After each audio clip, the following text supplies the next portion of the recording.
They said I was overreacting. But what would you do if your own sister showed up to Christmas dinner, holding hands with the man who once broke your wrist? I didn't scream. I didn't cry. I just canceled every flight, every hotel room, every plan they made without me a week later, when the storm hit and their perfect holiday collapsed. All their calls went unanswered. I'm Claire Matthews, and this is how I learned peace can sound like revenge. If you haven't subscribed to the channel yet, don't forget to hit subscribe, smash like button, and tell us in the comments where you're tuning in from. December in Portland always looked like a postcard. Snow gathering along the sidewalks, store windows glowing with fairy lights, soft carols drifting from speakers mounted above the streets. People hurried past in scarves and red mittens, clutching shopping bags, smiling like the world had no sharp edges left. From my office on the 12th floor of Cascade Media, the view was perfect. Downtown shimmered below me, and yet behind the glass, I felt nothing. I sat at my desk long after everyone else had gone home. My coffee had gone cold. The cursor blinked on a half-finished email, and the hum of the heating system was the only sound. 2 years. 2 years since I'd left Ethan, since I'd pressed charges and sat trembling in a courtroom with bruises that matched the color of winter sky. 2 years since I filed the restraining order that had allowed me to sleep without fear. Peace had come quietly, but it was an empty kind of peace, one that came from isolation. The phone rang, startling me. I glanced at the screen. Mom. I hesitated before picking up. Hey, Mom. Claire, sweetheart. I was hoping you'd answer, she said. Her voice full of that practiced cheer that mothers used when they were about to ask for something. We were talking last night, and we think it's time. Everyone together again. Christmas at home. Your dad's been saying he misses his girl. I turned my chair toward the window, watching snow twist through the air like falling ash. I don't know, Mom. Work's been insane and... Oh, come on, she interrupted gently. You've been away for too long. It's Christmas. We all need a little healing, don't we? Lydia's coming, too. We thought it'd be nice, like old times. The mention of my sister's name made my stomach tighten. Lydia, with her big smile and easy charm, the one who could always smooth over conflict with a joke or a hug. I hadn't seen her in nearly a year, not since she'd stopped answering my calls. Yeah, I said slowly, like old times. So you'll come? Mom pressed the excitement leaking through the phone. I hesitated, thinking of my parents' old house in Salem, of the fireplace, and the smell of pine needles, of the way Mom always hummed while she cooked. Maybe I told myself, maybe it could really be different this time. Sure, Mom. I'll come. Oh, that's wonderful. I'll tell your father. You have no idea how happy this will make him. After we hung up, I stared at the silent phone for a while. The office lights reflected off the window, catching my tired eyes, and the faint worry lines that had deepened over the past 2 years. I packed my bag, slid my laptop into its case, and shut off the lamp. As I walked through the empty hallway, my heels clicked softly on the tile. The cleaning crew was vacuuming near the elevator, and the sound of the machine drowned out the carols coming from the lobby speakers. Outside, the air was sharp and cold, biting through my coat as I crossed the street to the parking garage. At home, I made tea and sat on the couch scrolling through airline sites. One-way ticket to Portland International to Salem Regional. Leaving Friday morning. I clicked purchase, printed the itinerary, and laid it on the coffee table. My apartment was small but neat, a few framed photographs, a gray couch, a tiny Christmas tree I decorated half-heartedly last year and never taken down. I got up, brushed the dust off a glass ornament, and hung it back on the lowest branch. I think I'm ready. I murmured more to the room than to myself, ready to face whatever's left. Outside, the city lights blurred through the snow. I made myself a promise that this year Christmas wouldn't hurt. I'd go smile, endure the awkward conversations, and drive back to Portland with my sanity intact. Simple. I tidied the kitchen, set the alarm for the next morning, and sat down at my desk to check a few last emails before shutting the computer for the night. That's when it appeared. An automatic notification from the state court system. The subject line read, Notice of Expiration, Protective Order. My heart tripped. I clicked it open. Dear Ms. Matthews, your restraining order filed against Ethan Cole on December 19th, 2021, is set to expire today. December 19th, 2023. Should you wish to renew, please contact the Multnomah County Clerk's Office. I reread it twice, the words swimming in front of me. The air felt thinner. I hadn't thought of that date in months. I'd buried it under deadlines, under routine, under everything that kept me feeling safe. Now it stared back at me like a door I didn't want to open. I leaned back in my chair, staring at the blinking lights of the city. Somewhere below, people were probably laughing over dinner, planning their holidays, wrapping gifts for the people they loved. I'd said yes to Christmas, to healing, to pretending that everything was fine. But the reminder on the screen whispered otherwise. I closed the laptop, the sound echoing too loud in the quiet room. The tiny tree flickered beside me, one of the bulbs blinking out. I watched it fade, and for a long time I didn't move. Snow covered the highway in a soft, endless blanket, turning the drive into something out of a Christmas commercial. My wipers beat back the flakes in steady rhythm, while the radio crooned, "Have yourself a merry little Christmas." The song had always made me feel safe when I was younger. Tonight, it only made me grip the wheel tighter. My reflection in the rearview mirror looked pale tired, someone pretending to be fine. By the time I turned onto the street where my parents lived, the world was washed in gold light. Every house had its decorations up, and Dad's old truck was parked in the same spot near the curb. I parked behind it, shut off the engine, and sat for a moment watching my breath fog the windshield. I could already smell gingerbread through the cracked window. Mom opened the front door before I even reached the porch. "Claire," she cried, pulling me into her arms. She smelled like vanilla and cinnamon, the scent of every Christmas of my childhood. "You look wonderful." "I look exhausted," I said, laughing weakly. Dad stepped out from behind her, his glasses fogged from the heat inside. "Hey, pumpkin." He gave me a quick, one-armed hug that smelled faintly of motor oil and aftershave. "Hey, Dad." Then Lydia appeared, descending the stairs like she was walking into a party instead of a family dinner. Her blonde hair was curled perfectly, her smile wide, but not quite reaching her eyes. "Wow, Claire's actually here. It's been what? 2 years?" I forced a grin. "Give or take." She hugged me briefly, the kind of embrace that said, "Let's pretend everything's fine." "Dinner's almost ready," she said, already turning toward the kitchen. Inside, the house was exactly as I remembered, too warm, too bright, too full of noise. A giant tree stood in the corner, decorated with white lights and red bows. Mom had set the table with her good china. The air was thick with the smell of turkey and sugar cookies. We sat down together, and for a while it almost felt normal. Dad carved the turkey. Lydia poured wine. Mom talked about the church bake sale, about how Pastor Jim's wife had burned her pies again. I told them about work, about the campaign my firm had just launched. Speak out against abuse. Mom's fork paused halfway to her mouth. "You always pick such heavy topics," she said with a frown. "It's Christmas, honey. Let's not dwell on dark things." I smiled tightly. "I just think awareness matters, Mom." Even during Christmas, Lydia jumped in quickly, her tone overly cheerful. "Speaking of happy things," she said, "I have news." I turned to her. "Oh," Mom beamed. "Your sister has been keeping a surprise, but..." I couldn't let her wait any longer. Lydia giggled, twisting a napkin in her hands. "Okay, fine. I guess now's as good a time as any." There was a knock at the door. 3 sharp taps that echoed down the hallway. Mom's eyes lit up. "That must be him." "Him," I repeated. "Claire, don't freak out," Lydia said, her smile trembling with excitement. Mom hurried to the door, smoothing her apron. She opened it wide, and there he was. Ethan Cole, standing in my parents' doorway, dressed in a dark coat, holding a bouquet of red poinsettias. He smiled like nothing in the world had ever gone wrong. "Merry Christmas." My body froze. The glass of wine in my hand trembled, sloshing onto the tablecloth.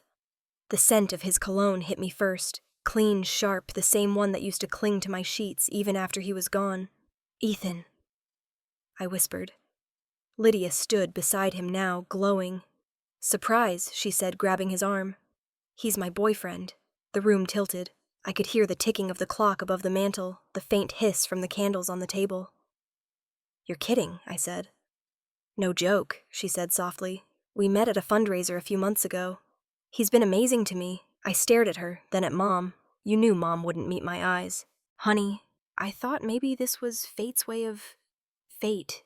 My voice cracked. "You invited him here?" "To this house, Claire." "It's been 2 years," Mom said quickly. "People change. Maybe it's time you all made peace." Peace. The word felt like a slap. My heart was hammering so hard I could hear it. I looked at Ethan, his eyes, steady mouth curved in that familiar cold smile. "I'm sorry if this is awkward," he said smoothly. "I didn't know you'd still be this upset." I pushed back from the table. "You didn't know." My voice rose. "You broke my wrist, Ethan. You left me terrified to sleep in my own apartment. You think that disappears?" "Claire," Mom hissed. "Lower your voice. Are you serious?" I turned on her. "You saw me in the hospital. Sweetheart, I think you're remembering things more dramatically than they were," she said, the words like ice water down my spine. Lydia's smile faltered. "Ethan told me what happened," she said softly. "He said you both hurt each other. That you were volatile." I laughed, a sound sharp enough to make Dad flinch. "Volatile. Right." Ethan stepped closer. "I didn't come here to fight," he said. "I came here because your family wanted to heal." I stumbled back from him, shaking. "Don't." My hand found the edge of the table. I could barely breathe. "Don't come near me." No one moved. No one said a word. The fire crackled. The song on the radio changed to Silent Night. Mom exhaled slow and weary. "Claire, maybe you should go upstairs, calm down. We can talk about this later." I looked around the table, my father staring at his plate, my sister biting her lip. Ethan pretending to be patient, understanding. I could feel the walls closing and the air turning heavy. "Yeah," I said finally. "That's probably best." I turned and walked out of the dining room. My legs felt numb. The stairs seemed endless. Halfway up, I heard Lydia laugh nervously, trying to fill the silence. "Well," she said, "that could have gone worse." In my old bedroom, the air smelled like dust and pine-scented candles Mom had set out to make it welcoming. I shut the door, locked it, and leaned against it until my knees gave out. Downstairs, the faint sounds of dinner continued. The clinking of silverware, Mom's careful laughter, the hum of conversation trying to stitch the evening back together. I buried my face in my hands, shaking. The walls muffled everything except one sound. Ethan's laugh, low and easy, floating up through the vents, reminding me exactly why I had left in the first place.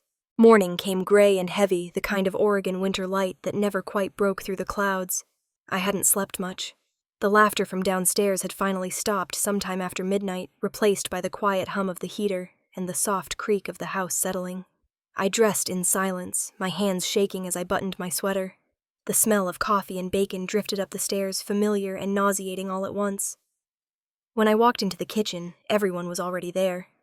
Lydia and Ethan sat close together at the table, their fingers intertwined, heads tilted toward each other like some picture of domestic bliss. Mom stood at the stove flipping pancakes, humming a tune that didn't reach her eyes.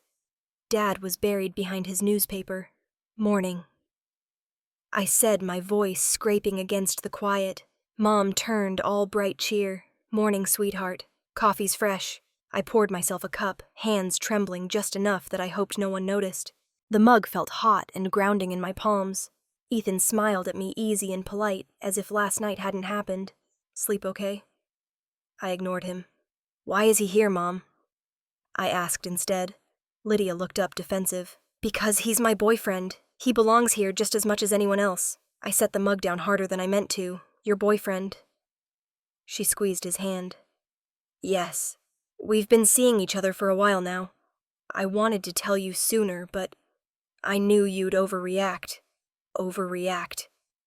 My laugh came out too sharp. That's what you call it, when someone doesn't want to eat breakfast with the man who used to throw things at her. Mom spun around, spatula in hand. "Claire, enough. It's Christmas. We are not doing this." I stared at her. "You're the one who watched me limp into a hospital. You saw the bruises on my arms." Her expression hardened. "People change. Maybe he's different now. Maybe you both have changed. Mom."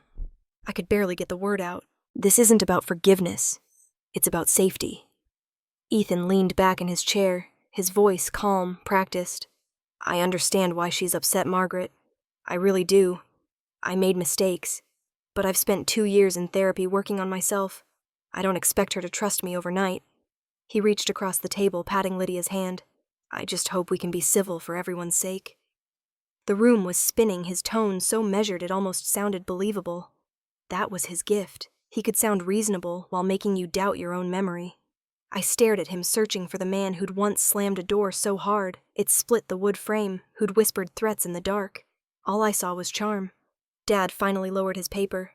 "Can we not do this now?" It's supposed to be a peaceful morning. Peaceful. The word landed like a stone in my stomach. Sure, I said quietly. Peaceful.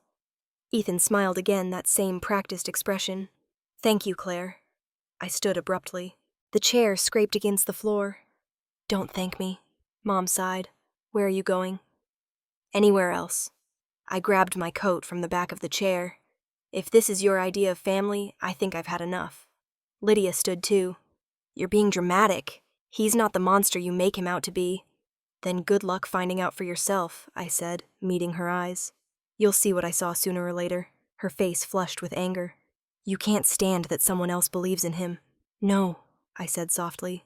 I can't stand that you don't believe in me. For a moment, no one spoke. The clock ticked, the pancakes burned. Then Mom turned off the stove, her voice tight. You always ruin things, Claire. You always have to make it about you. I looked at her, my throat raw. If telling the truth ruins things, maybe they weren't worth saving. I left before anyone could answer. The air outside was bitter sharp enough to sting my lungs. Snow crunched beneath my boots as I crossed the yard. I climbed into my car, slamming the door harder than necessary. Through the window, I could still see them, Lydia leaning into Ethan's shoulder. Mom setting plates like nothing had happened. Dad pretending to read again. From where I sat, they looked like a photograph the perfect Christmas morning. I turned the key, but didn't start the engine. My reflection in the windshield looked foreign, angry, fragile, exhausted. My hands gripped the steering wheel, knuckles white. I told myself to leave, to just go. Movement in the house caught my eye. Through the kitchen window, Ethan stood alone, watching me. He lifted his phone, his face illuminated by the glow of the screen. I couldn't see what he was typing, but I knew that look. The same calculating expression he'd worn before every fight, right before the apology that would follow. A moment later, the light from the phone flickered off. He smiled faintly like a man amused by a private joke, and turned away. I sat there for a long time, the car idling, snow melting down the windshield in uneven trails.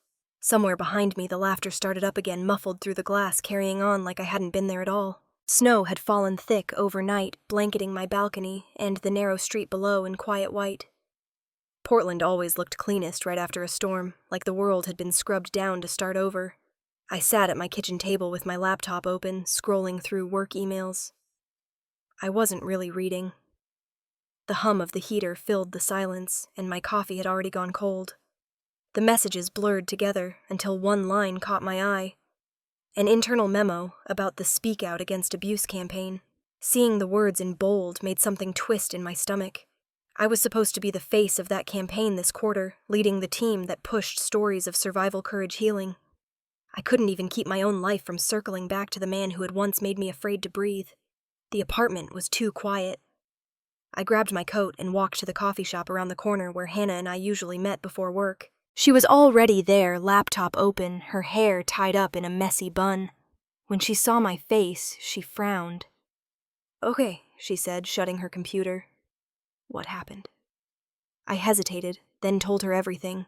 From walking into my parents' house to seeing Ethan sitting at their table, like he belonged there. My hands wouldn't stop shaking when I said his name. Hannah reached across the table and squeezed my wrist gently. You have got to renew that restraining order, she said, her voice firm. You can't let him anywhere near you again, Claire. The law exists for a reason. I stared at the swirl of foam in my coffee. I don't want to go back to court. I don't want my family dragged into it again. They already think I exaggerate. Hannah's eyes flashed. Exaggerate. You were in the hospital. I flinched at the memory. The white light, the nurse gently pressing gauze against my split lip, the sound of my own heartbeat echoing in my ears. I just want it to be over, I whispered. She leaned back, frustrated. You keep saying that, but you're pretending it's over instead of making it over. That's not the same thing. The truth of it stung. I wanted to argue, but I couldn't. When we left the cafe, the sky had brightened slightly, flakes of snow drifting lazily down. I watched them melt against my gloves, and tried to remember what peace had felt like before all this started. At the office, the lobby was full of fake wreaths and string lights. The holiday playlist played too loud through the speakers. Everyone was in cheerful mode, carrying paper cups of peppermint mocha, joking about their secret Santa gifts. I smiled when I had to nod when someone mentioned taking time off for Christmas. Inside, I was numb. In the weekly meeting, our CEO, Maya Collins, called me out mid-presentation. Claire, she said your team's campaign for Speak Out Against Abuse has been incredible. The board loved it. We're expanding funding for next quarter. Everyone clapped politely. I smiled, said thank you, and sat down. But inside my chest tightened. I kept hearing her words echo. Speak out. It felt ironic. I'd built a career on giving other people a voice while keeping mine locked away. After work, I stopped by the grocery store for something I didn't really need. Milk, a few apples. The automatic doors whooshed open, and a blast of cold air hit me. For a second, I thought I saw Ethan at the end of an aisle, his dark coat, his shoulders, but when I blinked, he was gone. My pulse didn't calm for minutes. That night, I couldn't focus on anything. The apartment was dim, except for the string of lights I'd hung on the window. I poured myself a glass of wine and sat down at my desk, staring at the manila folder tucked into the drawer. It was still there, the restraining order. I pulled it out, unfolded it carefully, and read the date at the top. Filed December 19th, 2021. Expires December 19th, 2023. The embossed seal was faint where the ink had begun to fade. My name and his written side by side in black type felt like a bruise that would never fully heal. My hands trembled as I traced the letters. I thought about what renewing it would mean, dragging his name through the system again, answering my mother's inevitable phone calls, the whispering that would ripple through my family. I thought about my father's quiet eyes at breakfast, how he'd looked at me like I was the one making things difficult. I closed my eyes. The heater hummed louder. I wanted to be free of all of it, but freedom seemed to come at the cost of pretending nothing had ever happened. The clock on the wall ticked into the night. I opened my laptop and pulled up the county clerk's website. The renewal form right there in front of me. My cursor hovered over the download button. My breath came shallow, uneven. Then my phone buzzed. A text from Lydia. I stared at the preview line, Ethan will be coming with us to Leavenworth for Christmas. If that makes you uncomfortable, you can stay home. I read it twice. 3 times. My first instinct was disbelief. Then the words sank in slow and heavy. Stay home, not come home. Stay home. As if I were the problem to be removed. I dropped the phone on the table and pressed my palms to my eyes. The image of them all together, filled my head. Lydia laughing, Mom smiling, Ethan fitting perfectly into a place that used to be mine. I reached for the renewal form again, but the laptop screen had gone black. The reflection staring back at me looked hollow small. I whispered to no one. They really chose him. Outside, the snow kept falling silent and endless. The world moved on as if nothing had changed. The next morning, the roads were slick with ice, and the sky hung low, the color of pewter. My tires crunched over snow as I drove toward Salem. Knuckles white around the steering wheel. I'd barely slept. Every time I closed my eyes, I saw Lydia's text. If that makes you uncomfortable, you can stay home. The words repeated like a heartbeat in my head until I couldn't take it anymore. I needed to face them, say it out loud, make them understand how wrong this was. The house came into view, smoke curling from the chimney. Christmas lights twinkling against the gray morning. For a second, I almost turned around, but then I saw his car parked in the driveway, snow dusted over the windshield. That was enough to push me forward. Inside warmth hit me like a wave. The smell of cinnamon candles and pine needles, the same holiday playlist Mom always played. I stepped into the living room and froze. Ethan was there, standing on a step stool, hanging ornaments on the tree. Lydia handed him hooks and laughed at something he said. Mom turned from the fireplace, smiling like everything was fine. See, he's helping decorate. Isn't that nice? I swallowed the knot in my throat. You invited him again. Of course, she said, her voice light casual. He's part of the family now. Ethan turned that smooth, polite grin already in place. Good morning, Claire. Roads weren't too bad, I hope. Why are you here? He chuckled softly. Just lending a hand, trying to make things right. My hands clenched into fists. If he goes, I'll come. If he stays, I won't. The laughter in the room vanished. Lydia's smile flattened. You can't be serious. Mom frowned. Claire, he's changed. People grow up. You should try forgiveness for once. Forgiveness. I could hear the tremor in my voice. You call what he did a mistake to forgive. Her tone sharpened. It was 2 years ago. You both were young. Tempers get out of hand. I stared at her disbelief washing over me. He didn't lose his temper. Mom. He broke my wrist. Dad, who'd been quiet near the armchair, finally spoke without looking up. We're trying to have a peaceful Christmas. Don't start another fight. I turned to him. Another fight. You mean me asking not to celebrate with the man who hurt me? He sighed, rubbing his forehead. You're ruining this for your mother. She's been planning this for weeks. Ethan stepped closer to Lydia. Voice calm, reasonable. I don't want to cause any problems. If Claire isn't comfortable, I'll give her space. Mom nodded approvingly. That's very mature of you. I laughed, the sound bitter and hollow, mature. He's manipulating you all, and you don't even see it. Lydia folded her arms, eyes flashing. Or maybe you're jealous. He's moved on, Claire. We're happy. I took a slow breath, trying not to let her words cut too deep. Jealousy. That's what you think this is. Her chin lifted stubbornly.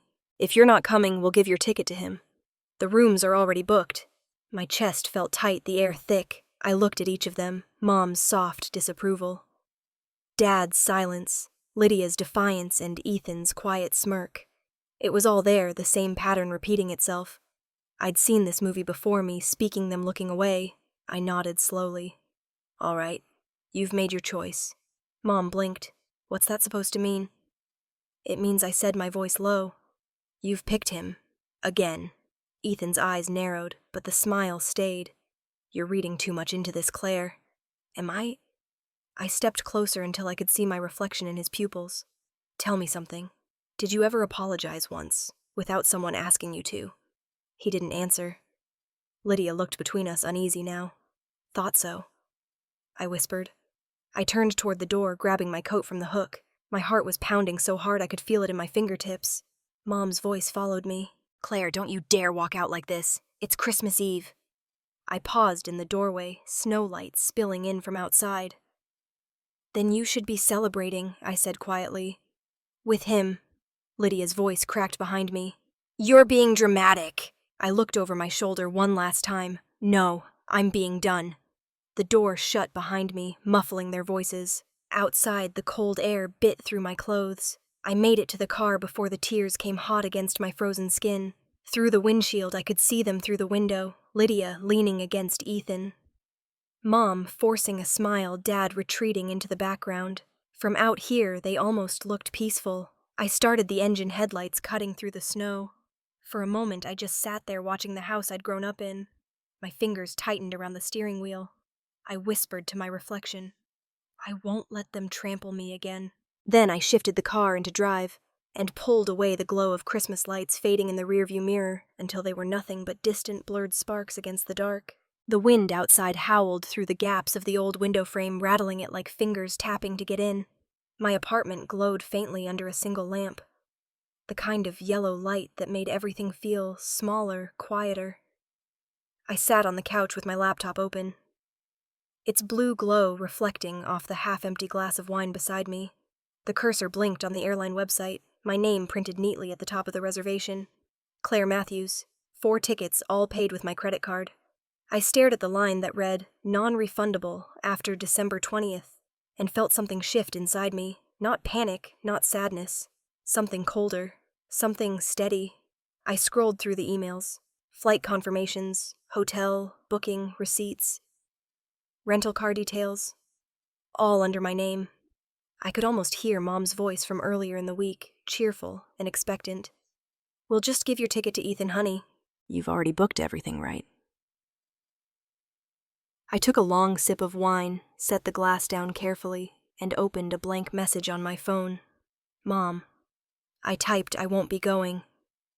My thumb hovered over the send button, but then another memory surfaced. Her voice years ago, low and sharp, the night Ethan first hit me. Don't make a scene, Claire. You'll ruin everything. The text blurred. I deleted it. I sat for a moment in the quiet, letting the anger spread slowly, evenly, until it was no longer fire, but steel. I didn't need to argue. I didn't need to explain myself again to people who had already decided I was the problem. I could respond in a language they would understand action. I opened my email and clicked the first confirmation link. Cancel reservation. The screen asked for a reason. I chose change of plans. Next, the hotel in Leavenworth. 2 deluxe rooms for 6 nights, non-refundable fee applied. I clicked cancel again. The cursor spun the progress wheel, turning like a countdown. Are you sure, the prompt asked? Yes, I whispered, pressing the enter key. The message popped up. Cancellation confirmed. Refund processing within 5 business days. I stared at the words until they lost meaning. One by one I canceled everything. The flights, the hotel, the car rental. Each confirmation made the knot in my chest loosen a little more. When it was done, I leaned back, exhaling. The quiet that followed wasn't guilt or regret, it was relief. A slow, deliberate calm. I took screenshots of each cancellation confirmation and attached them to a single text. To Mom, Lydia, message. All reservations have been canceled. Merry Christmas. Maybe this year will be different. I hit send before I could second guess it. For a moment, the apartment was still. Then the phone lit up. Incoming call, Mom. I let it ring once, twice, then answered. Claire, she hissed, breathless. What have you done? The airline says the tickets were canceled. I stared at the city outside, the snow swirling beneath the streetlight. You said you wanted to bring Ethan instead, I said evenly. So I made sure you could make your own arrangements. Don't be ridiculous. Those were family tickets. Exactly, I said quietly. Family. There was silence on the other end, then a sharp intake of breath. You're being spiteful, Claire. You always take things too far. I smiled faintly, though she couldn't see it. Maybe, but I'm finally learning where too far actually is. Before she could answer, I ended the call. The screen dimmed, reflecting my face. Tired, drawn, but steady. I sat there for a long time, the heater humming softly. Outside, the snowfall thickened, coating everything in clean white. I thought about the years I'd spent trying to fix things that were never mine to fix, trying to earn the love of people who only offered it conditionally. A gust of wind rattled the window. I stood and walked over to it, watching the flakes fall under the glow of the streetlight. The city was silent, the kind of silence that feels like a fresh page. The phone buzzed again. Mom, then Lydia, then Mom, again. I turned it face down on the table and walked into the kitchen. I poured the rest of the wine down the sink, rinsed the glass, set it carefully beside the faucet. My hands stopped shaking. On the counter sat a framed photo I hadn't looked at in months, me, Lydia, and our parents on some long-ago Christmas morning. I picked it up, studied the frozen smiles. We looked happy, but I remembered how it really was. How Mom had snapped at Dad about the tree lights, how Lydia had cried over a gift she didn't like, how Ethan had been in the picture back then too. Waiting in the car outside because family time didn't include him yet. I set the frame face down. Returning to the living room, I curled up on the couch with a blanket and watched the snow pile higher outside. My phone lit up again, a flood of missed calls, voicemails I didn't need to hear. I ignored them all. Somewhere my family was probably sitting in the same living room where I'd grown up, arguing, blaming me for ruining their holiday. And maybe I had. But for once I wasn't the one apologizing. I pulled the blanket tighter, my eyes heavy, the steady rhythm of the wind against the glass lulling me to sleep. Before drifting off, I whispered to no one. Merry Christmas. Outside, the snow kept falling, each flake catching the light as it landed. Tiny, weightless, and impossible to hold. Christmas morning arrived in perfect silence. The city was still asleep under a blanket of snow roofs dipped in white streets glistening with the pale blue of early light. My apartment was colder than usual. The heater had clicked off sometime during the night. I pulled on my sweater and heavy socks, padding across the floor to start the coffee pot. No ringing phone, no Merry Christmas texts, not even one from the office. For the first time in years, the quiet didn't feel lonely. It felt like breathing. Steam rose from my mug as I stood by the window, watching flakes drift lazily down between the buildings. The world outside looked soft, untouched. Everyone says Christmas is about coming together. I murmured, my voice barely a whisper. For me, it's about finally being free. I dressed in layers, wrapping a scarf around my neck and pulling on my boots. The cold hit me the second I stepped outside. The kind of sharp air that made your eyes water, but also made you feel alive. The streets were mostly empty tire tracks cutting faint lines through the snow. I walked toward Alki Beach, hands buried deep in my coat pockets, breath fogging in front of me. The closer I got to the water, the louder the sound of the waves became. The ocean was steel gray, restless, the kind of beauty that reminded you how small you were. Gulls swooped low, and the salt wind stung my cheeks. I stood there for a while, just watching the tide roll in, the foam hissing as it met the rocks. The peace was fragile, but it was mine. A small cafe sat across the street, the same one Hannah and I used to visit before work, back when we believed every December coffee meant a fresh start. The bell over the door jingled when I stepped inside. The warmth hit immediately thick with the smell of espresso and cinnamon. Tom, the owner, looked up from behind the counter. His beard was a little grayer than I remembered. "Well, if it isn't Claire Matthews. Haven't seen you since last winter. Spending Christmas alone again." I smiled, shrugging off my coat. "By choice this time." He grinned. "That's what they all say until the afternoon hits." He poured me a cup anyway. "On the house. Merry Christmas." "Thanks, Tom." I sat at a corner table by the window where I could still see the water. Outside, the waves caught bits of sunlight breaking through the clouds. I sipped my coffee slowly, letting the warmth spread through my chest. The bell over the door chimed again. "I knew I'd find you here." Hannah slid into the chair across from me, her cheeks flushed from the cold. She set down 2 paper cups. "Brought backup caffeine just in case," I laughed. "You're determined to over-caffeinate me." She leaned back, studying me. "You look better than I expected. Honestly, I was ready to stage a rescue mission." "I'm fine." Fine, or pretending I took another sip, meeting her gaze. "Lighter than I've felt in a long time." Hannah nodded slowly. "Good. You deserve that." "You know, when I called you last night and you didn't pick up, I thought maybe you'd driven to your parents' house after all." "No." I looked down at my hands. That part of my life. It's over. She reached across the table and gave my fingers a gentle squeeze. "Then maybe this is the start of something better." The cafe filled gradually. Families grabbing coffee before heading to church, couples bundled in scarves, laughter bouncing off the walls. It all looked like a postcard, but for once, I didn't feel the sting of being outside of it. I felt calm. Detached maybe, but content. After Hannah left for her family dinner, I lingered a little longer, reading a book I didn't really care about. The snow outside had started again, soft and steady. My phone buzzed on the table. I ignored it at first, assuming it was a holiday promotion or spam.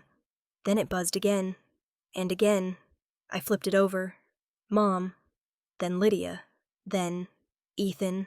The name on the screen made my stomach clench, but I didn't answer. The calls came in one after another, persistent, then voicemails. I turned the volume down, setting the phone face up this time, just to watch it vibrate helplessly across the table, before finally going still. The quiet returned. I finished my coffee, slipped my gloves back on, and stepped outside. The snow was deeper now, muffling every sound. My phone buzzed one last time in my pocket, and I switched it to silent, then to airplane mode. The screen read peaceful mode. Activated. I laughed softly to myself at the irony. The city was frozen in time. Cars parked along the curb, dusted white lampposts wrapped in lights, it a single family pulling a sled down the sidewalk. The world didn't need me to pick up that phone. Not anymore. As I walked back toward home, I hummed quietly some nameless tune that wasn't quite a Christmas song, but carried its calm.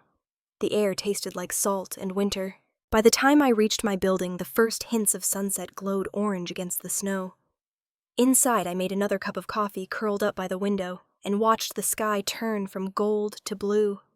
Somewhere out there, my family was probably shouting, blaming unraveling. Maybe the tickets, the trip, the plans, all of it, were falling apart. I didn't need to know the details. For the first time in years, I wasn't waiting for an apology or an explanation. The silence around me was complete, full of peace, and just a touch of sadness. But it was a sadness I could live with. The kind you choose when you finally stop chasing what's already gone. Morning light spilled weakly through the curtains of my parents' living room, catching on the tinsel that had fallen from the half-collapsed Christmas tree. Wrapping paper littered the carpet like confetti from a party no one had enjoyed.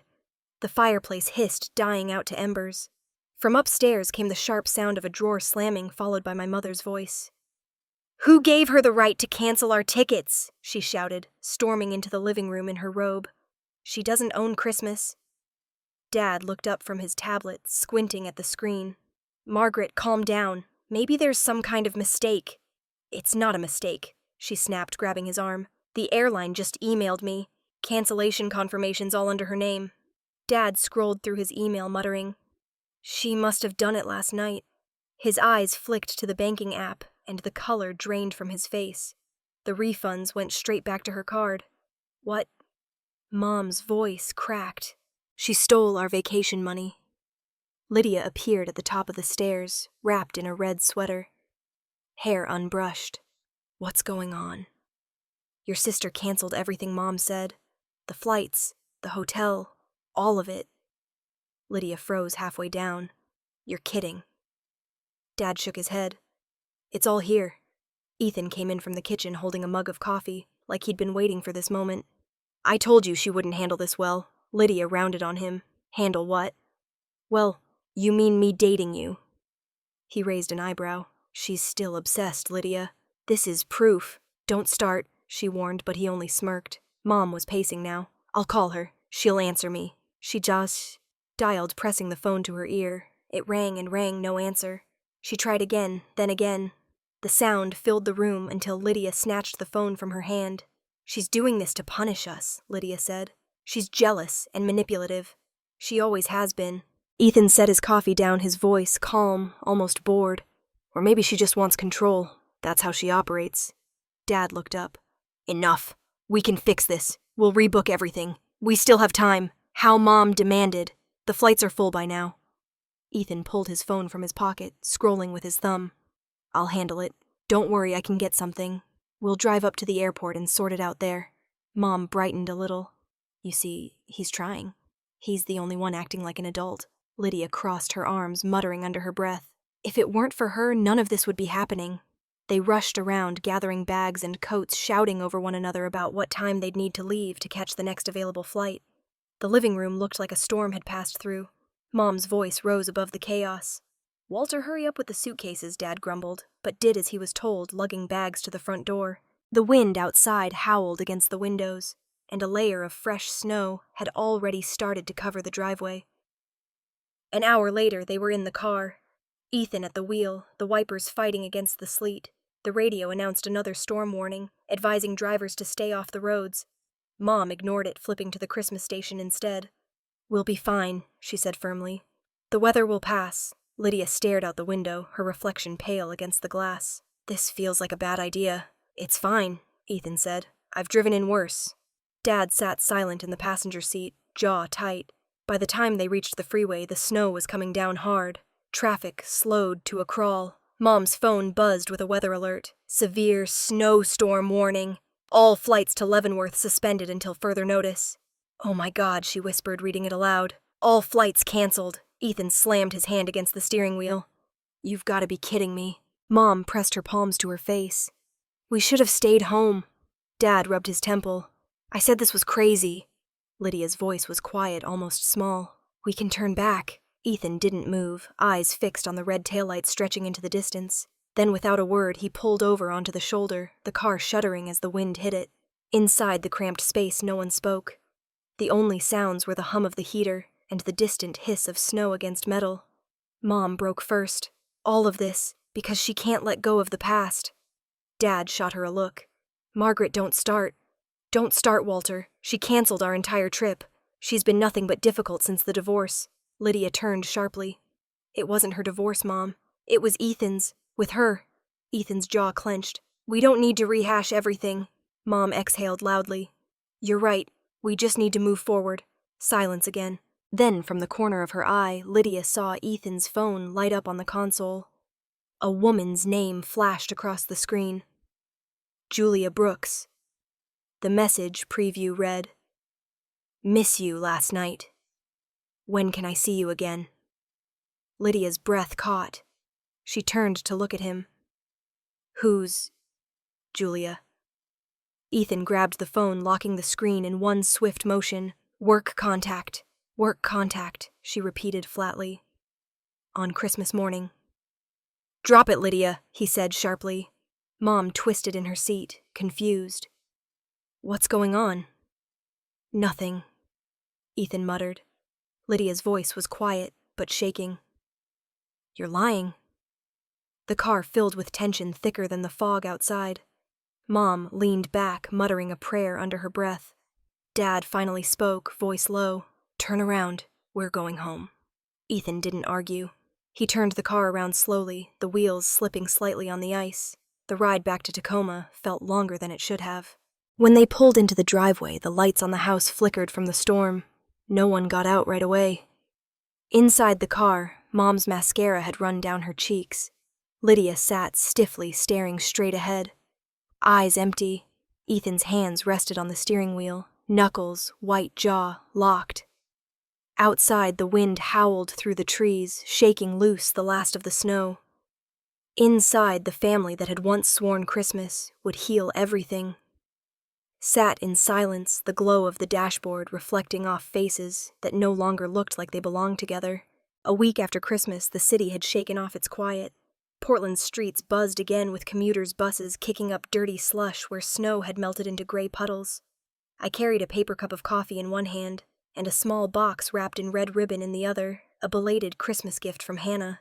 Inside was a mug with the words "Peace over Pain" printed in gold. When I set it on my desk that morning, it felt like a challenge rather than a comfort. The office smelled faintly of cinnamon and printer ink, that mix of festivity and routine that always marked early January.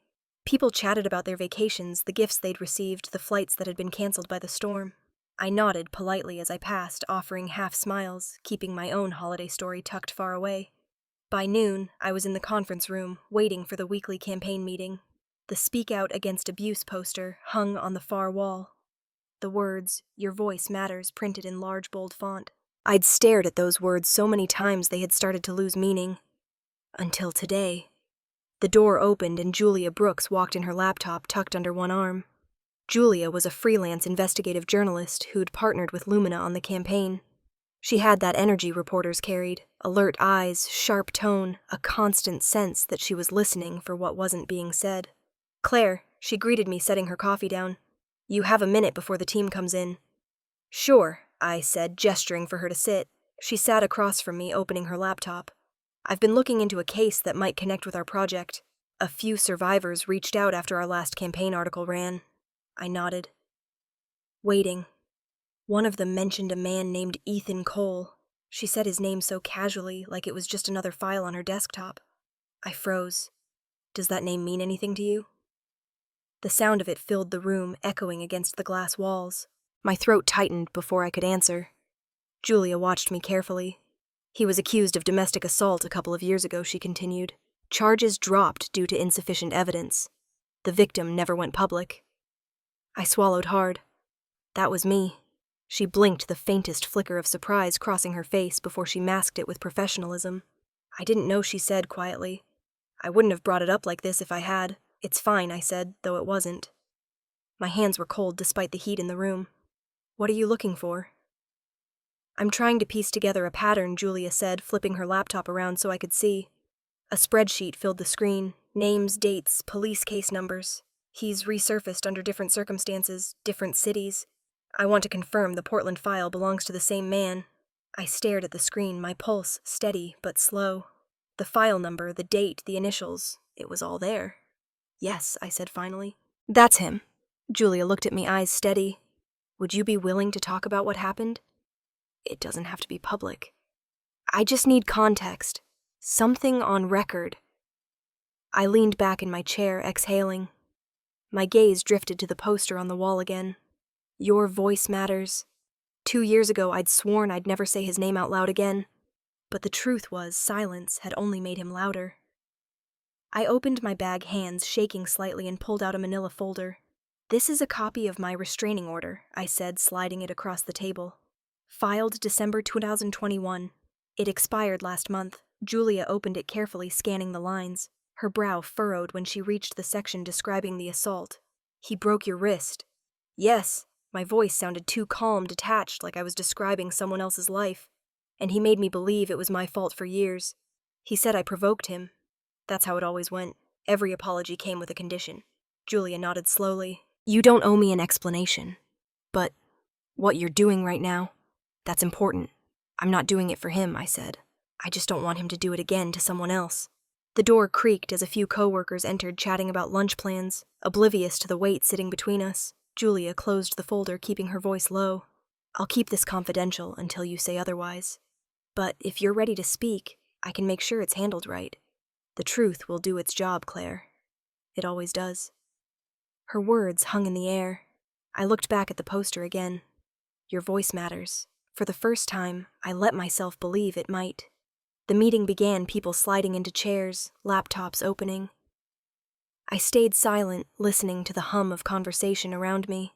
While they discussed campaign metrics and ad budgets, my mind wandered. to Lydia, to my mother, to that storm that had trapped them in Tacoma. Maybe that was karma, or maybe it was just weather. When the meeting ended, Julia lingered by the door. "You did the right thing," she said softly before leaving. I stood alone in the conference room, the echo of her words circling me like a tide coming in. For the first time in years, I felt something like relief. It wasn't peace, not yet, but it was the sound of a door unlocking from the inside. By the first week of January, the holidays had dissolved into the usual gray drizzle of Portland winter. I was sitting at my desk when the first notification appeared on my phone, a news alert from the Seattle Chronicle. The headline read, "Seattle financial consultant once accused of domestic violence faces renewed allegations." Beneath it was a photo that made my stomach tighten. Ethan and Lydia smiling side by side at some company event, champagne flutes raised. The caption underneath "Family stands by him." Despite controversial past, for a moment, I just stared at it. The screen seemed too bright, the letters too sharp. I clicked the link. The article was brutal. It laid out the story plainly. His arrest, the dropped charges, the restraining order that had since expired. It quoted an anonymous source close to the case. Julia had kept her promise not to name me. There were other names too, other women, other incidents that had quietly disappeared under non-disclosure agreements. It ended with a single line that sent a chill through me. When accountability is ignored, history repeats itself. The comments came fast. Some people defended him, calling it a smear campaign. Others remembered the whispers from 2 years ago, the sudden resignation, the unexplained absence from social media. And then came the photo. Lydia tagged at the company's New Year's gala. "Isn't that the ex-wife he was accused of hitting?" one user wrote. The thread exploded. Across town, Ethan must have seen it at the same time. Julia texted me an hour later. "It's spreading everywhere. You might want to stay offline today." At his downtown apartment, the scene unfolded almost exactly as I imagined it would. Lydia scrolled through the comments. Her face pale under the screen's glow. Ethan stood behind her, jaw tight. "Tell me this isn't true," she said, her voice trembling. He snatched the phone from her hand. "It's old news. Garbage from people with nothing better to do. They're saying you hit her, that you hit your ex. I said it's not true." He hurled the phone across the room. It cracked against the wall and fell to the floor. Lydia flinched. "You told me it was mutual, that she made things up." He turned on her, eyes burning. "And you believed me, didn't you?" "You were supposed to believe me." "I did." Her voice broke. "God, I did." He grabbed his keys, muttering, "I don't need your pity. Ethan, wait. Where are you going?" "Out," he said, slamming the door behind him so hard the frame shook. By that afternoon, the story had hit every platform. Twitter, local news, LinkedIn, gossip threads. Lumina's PR team even mentioned it in passing during a meeting discussing reputational crises as case studies. I said nothing, just listened as people dissected the situation from afar, unaware that the woman behind the story was sitting in the room. At 3 o'clock, my phone rang again. "Mom." I hesitated, then answered. "Claire." Her voice was sharp, demanding. "Did you do this?" I looked out the window at the rain sliding down the glass. "Do what?" "This article about Ethan.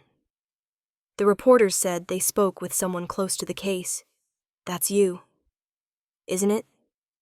I told the truth, Mom. "You've humiliated this family." I almost laughed. "I didn't write the story. I didn't choose to date him. I didn't ignore what he did." Her voice cracked. "You could have let it go." "I did let it go," I said quietly. "The truth didn't." She hung up without another word. That night, I sat on my couch, the TV muted, watching the ticker on the evening news scroll past Ethan Cole, under investigation by Seattle Police Department for new allegations. My wine glass sat untouched beside me. I didn't feel triumphant, not relieved, not vindicated, just still, like the world had caught up with something I'd already learned long ago. Meanwhile, in Tacoma, Lydia sat in their living room, surrounded by silence. The Christmas decorations still hung from the windows, a hollow reminder of the holiday that had imploded. Her phone buzzed nonstop. Friends, co-workers, reporters. She didn't answer any of them. Late that night, unable to sleep, she drove to Ethan's apartment. The parking lot was empty, except for his car, half buried in snow.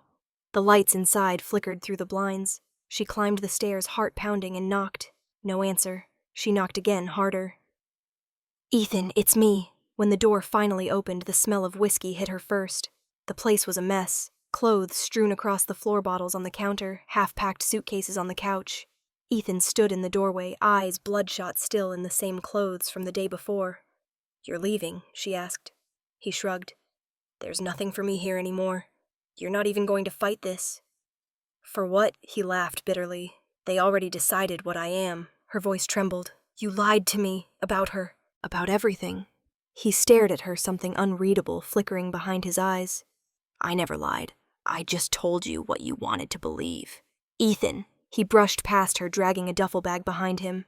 "I don't need anyone's sympathy. Not yours, not hers, not anyone's." Snow was falling again, heavy and relentless. She followed him to the parking lot, her voice breaking through the wind. "You'll just run. That's it." He didn't answer, just opened the car door and started the engine. The red taillights cut through the white haze as he drove away, disappearing into the storm. The next morning, Julia forwarded me the follow-up headline. "Ethan Cole, missing amid investigation. Authorities seek statement."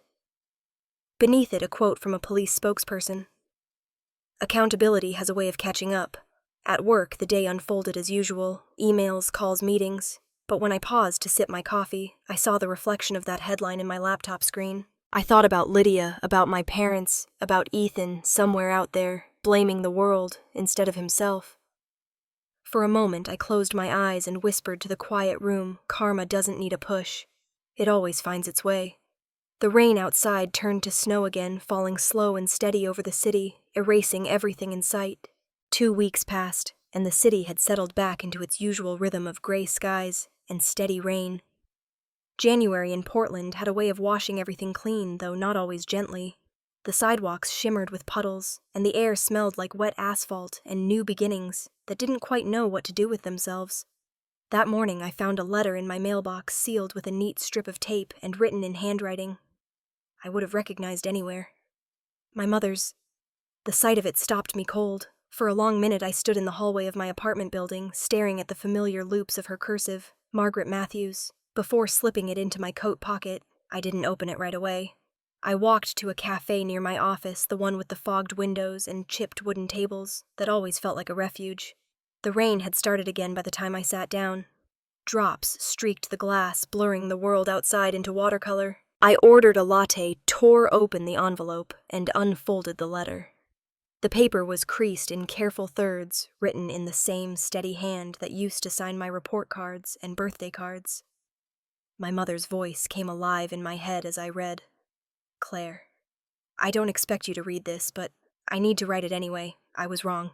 I let my fear of what people would say make me blind. I told myself I was protecting our family when all I was really doing was protecting my own pride. I wanted to believe Ethan had changed because it was easier than admitting we'd failed you." My chest tightened. I could almost hear her voice faltering, see her sitting at the kitchen table with a cup of tea gone cold. "I know I can't undo what happened and I don't deserve forgiveness, but I want you to know that I finally understand. You didn't want revenge. You just wanted someone to believe you." The next paragraph was written in a different hand, larger, clumsier. My father's. "Pumpkin, your mom's right. I should have spoken up back then. I thought staying quiet would keep the peace. I see now that silence can do more damage than shouting ever could. I'm sorry for not being the kind of father you needed when it mattered most. By the time I reached the last line, we hope someday you'll talk to us again." The words had started to blur. I blinked hard, but the tears came anyway, quiet and uninvited. "Hey," a familiar voice said softly. I looked up to see Hannah standing by my table, her umbrella dripping onto the floor. She slid into the chair across from me, setting a steaming cup down in front of me. "I figured you'd be here. You okay?" I folded the letter carefully, pressing the creases flat. "I don't know." She nodded, waiting. "It's from my mom," I said finally. She apologized. They both did. Hannah reached over her hand warm against mine. "That's something, right?" "Yeah," I said, my throat tight. "It's something." She hesitated. "Are you going to write back?" I stared out the window where the rain blurred the traffic lights into streaks of red and gold. "Not right now. Some things need time. You can't rush forgiveness just because someone asks for it." She smiled sadly. "You sound like someone who's finally learning to breathe." I laughed softly, shaking my head. Maybe I am. For a while we sat in silence, the sound of rain filling the spaces between us. My phone buzzed on the table, lighting up with a news alert. Seattle Police Department confirms formal investigation into Ethan Cole. Another headline followed right beneath it. Lydia Matthews leaves Seattle after public scandal. The screen dimmed, leaving me staring at my own faint reflection. Hannah leaned over to glance at it, then looked at me carefully. "You good?" "Yeah," I said, setting the phone face down. "I think so. We talked about work after that. Nothing important, just the kind of normal conversation I hadn't had in weeks. She told me about a new client who wanted a campaign built around kindness of all things. I told her I could use a project like that." When we finally stood to leave, the rain had slowed to a mist. The air outside smelled like cedar and wet earth. I tucked the letter into my bag and pulled up my hood. As I stepped out onto the sidewalk, I paused, looking up at the sky that was trying against all odds to brighten. For the first time in a long time, my chest didn't feel tight. The anger that had lived there so long had quieted, leaving space for something gentler. I took a deep breath. The air was cold clean. My breath came out as a thin wisp of white that disappeared almost instantly. It was strange, that feeling. Not happiness, not sadness, just peace. A fragile kind of peace, the kind you don't take for granted. And as I walked toward home, I realized that for the first time since all of it began, I wasn't replaying what they'd done or what I'd lost. I was simply moving forward. 1 year later, winter had returned to Washington the way it always did. Cold, but dazzling. The mountains surrounding Leavenworth were covered in snow, the streets glowing under strings of golden lights that wound across rooftops and lampposts. It was the kind of small-town Christmas that looked too perfect to be real. Yet here I was, standing beneath the giant fir tree at the center of the square, my breath clouding in the air. Lumina had chosen Leavenworth for this year's Speak Out Against Abuse event. It was poetic, really. The place where my family had once planned their perfect holiday getaway was now where I would stand on a stage and tell a story I had spent years trying to bury. The crowd gathered slowly as music drifted from the speakers. Soft carols mixed with the chatter of families sipping hot cider. My hands trembled slightly as I adjusted the microphone. A sea of faces looked up at me. Strangers, survivors, people who had lived their own versions of silence. I took a breath, the kind that steadies you when there's no going back. I used to believe I began. That silence was strength. That if I could just endure quietly, it would all fade away. But silence almost cost me everything. My sense of safety, my trust in others, my belief in myself. A hush settled over the square.